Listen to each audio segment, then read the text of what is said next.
నమస్తే అండి. ఫోన్ చేసింది మీరేనా? మీ పేరు? ఉపేంద్ర. ఓకే. ఈ పిల్లలు మీ పిల్లలు, మీ అమ్మ నాన్న అంతేనా?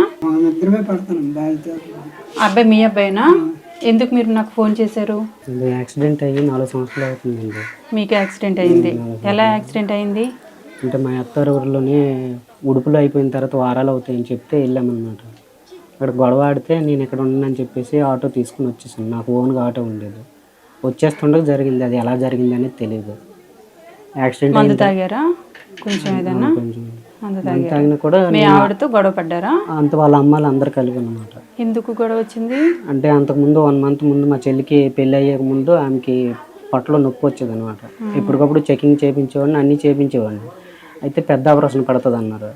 అయితే పెళ్ళికి ముందు ఆపరేషన్ చేయించేస్తానంటే వద్దనేసారు మా చెల్లి పెళ్ళికి ముందు.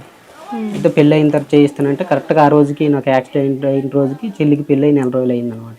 నువ్వు ఇలా అన్నావు కదా, పెళ్ళి అయిన తర్వాత చేపిస్తానంటే సరే అన్నావు కదా, 1 రోజులు అయింది కదా, మళ్ళీ ఇంకో దగ్గర ఏదైనా మంచి డాక్టర్ దగ్గర చూపించుకొని ఆపరేషన్ పడితే చేపిద్దామని అనుకుంటే ఇంకా వాళ్ళకి నచ్చినట్టు ఇంకా అన్నమాట మాట్లాడి, మీ చెల్లికి పెళ్ళి అయిపోయింది, ఇంకా నా ఆపరేషన్ అవసరం లేదు అలా ఇలా మాట్లాడి ఇంకా నాకు కోపం వచ్చేటట్టు చేసి ఇంకా నేను ఉండను వెళ్ళిపోతానని చెప్పేసి ఆటో తీసుకుని వచ్చేసాను. అక్కడి నుండి దాదాపు ఒక 7 కిలోమీటర్ల వరకు వెళ్ళిపోయాను. కానీ అక్కడ ఏం జరిగిందనేది తెలియదు. తర్వాత నేనే అంబులెన్స్కి ఫోన్ చేసి, పోలీసులకు ఫోన్ చేసి, ఇంటికి ఇన్ఫర్మేషన్ ఇచ్చి, వాళ్ళకి కూడా ఇన్ఫర్మేషన్ ఇచ్చాను నేనే. యాక్సిడెంట్ అయితే ఏమైంది మీకు? వెన్నుపోసు వెన్నుపోసు సిరిగిపోతే మీరు ఎలా మళ్ళీ కూర్చున్నారు? ఆపరేషన్ చేశాను. ఆపరేషన్ అయ్యిందా? రాడ్లు ఉన్నాయి. మీరు మామూలుగా నడవటం అవి చేస్తారా?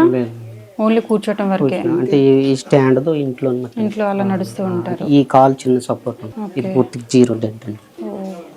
ఈ స్పర్శలు ఉండవు ఇక్కడ. మీ అమ్మ తెలుసా నీకు నాన్న? ప్రణీత్, మీ అమ్మ తెలుసమ్మా నీకు? ఐడియా లేదా నీకు? అమ్మ పేరేంటి? ఇక్కడ పెద్ద అయ్యాక మీ అమ్మ ఒకసారి కూడా రాలేదా? వెళ్తావా అమ్మ దగ్గరికి? నేను వెళ్తాను, నన్ను వస్తారా? నేను తీసుకెళ్తాను నాన్న. అమ్మ మిమ్మల్ని బాగా చూసుకుంటుంది అంటలే, సరేనా ప్రణీత్? ఏడుస్తున్నావా?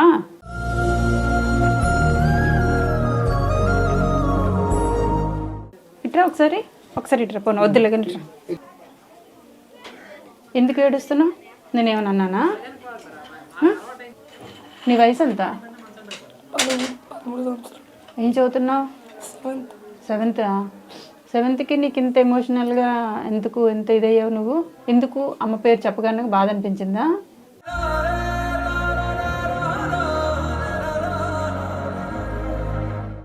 లోపల ఎంత పెయిన్ ఉందో చెప్పలేక, చిన్నపిల్లడు కదా చెప్పలేక.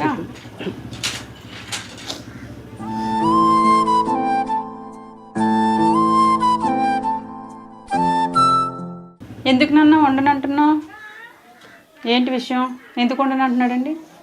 ఎప్పుడు కూడా సరిగ్గా చూసుకునేది అనేది లేదండి. ఎప్పుడు నేను ఎక్కువ డాడీ ఉండాలి. చిన్నడు, నువ్వు వెళ్తావా అమ్మ దగ్గరికి?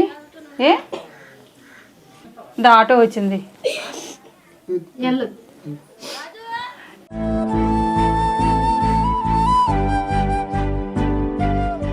ఎవరైనా అమ్మ అంటే ప్రేమ కనపడాలి, కానీ వీళ్ళకి భయం, ఏడుపు కనిపిస్తుంది.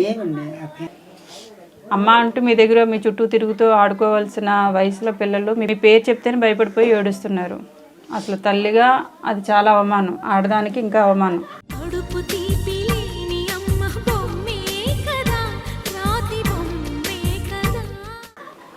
ఆ పరిస్థితి రాకూడదు ఏ ఆడదానికి కూడా. సరే ఉపేంద్ర, ఇప్పుడు మీరు మెడిసిన్ అది వాడుతున్నారా? హోమియోపతి వాడుతున్నారు. నెల వెళ్తున్నారా? అంటే మెడిసిన్ పంపించేస్తారండి. అంటే సంవత్సరం తర్వాత రమ్మన్నారు. మరి వెళ్ళడానికి అంటే వైజాగ్ వెళ్ళాలి.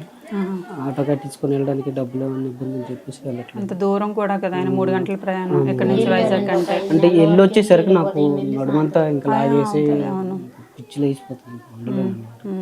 స్టార్టింగ్ లో మా నాన్న వెళ్ళేవాళ్ళు. సంవత్సరానికి ఒక్కసారా మెడిసిన్? ప్రతి నెల అన్నమాట. నెలకి ఎంత అవుతుంది? నెలకు తక్కువ 2,500 అవుతున్నాయి. సంవత్సరం తర్వాత రమ్మన్నారు మళ్ళీ స్కానింగ్ చేయడానికి ఒకసారి టెస్టులకి. నేను మరి డబ్బులు లేక వెళ్ళలేదు. మీరిద్దరు పని చేస్తున్నారా? మీకు పెన్షన్ వస్తుందా? నాకు కూడా లేదు. మీరు కూలికి వెళ్తున్నారా ప్రస్తుతానికి? కూలికి వెళ్ళరు. మరి ఏం చేస్తున్నారు? అంటే ఆవులు ఉన్నాయి, ఆవులు ఉన్నాయి. ఆవులు ఉన్నాయా? అంటే వీళ్ళ స్నేహితుడు అనమాట, చిన్నటి స్నేహితుడు అనమాట. ఆయనకి పాల కేంద్రం ఉంది. ఆయన ద్వారా వేరే చేసుకుంటున్నారా? ఆయన ద్వారా వేరే వాళ్ళ దగ్గర డబ్బులు తీసుకొని అప్పు చేసి ఆవులు కొనుక్కుంటున్నారు. అదే ఆవులు చూసుకుంటున్నారు, ఆవులతో అలా జీవనం గడుపుతున్నారు. వాటితో వచ్చిన పాల పేమెంట్తో అలాగా డాక్టరీ ప్రతి నెల డాక్టరీ కట్టడానికి మాత్రం అలాగా శ్రీనిధి వడ్డీ కట్టక అప్పులోడం ఒక 15 లక్షల వరకు అప్పుడం. సరే మీకు రేషన్ ఇస్తాను, తీసుకుంటారా?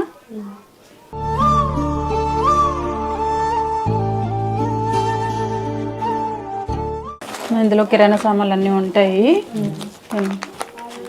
వంట చేసుకోండి.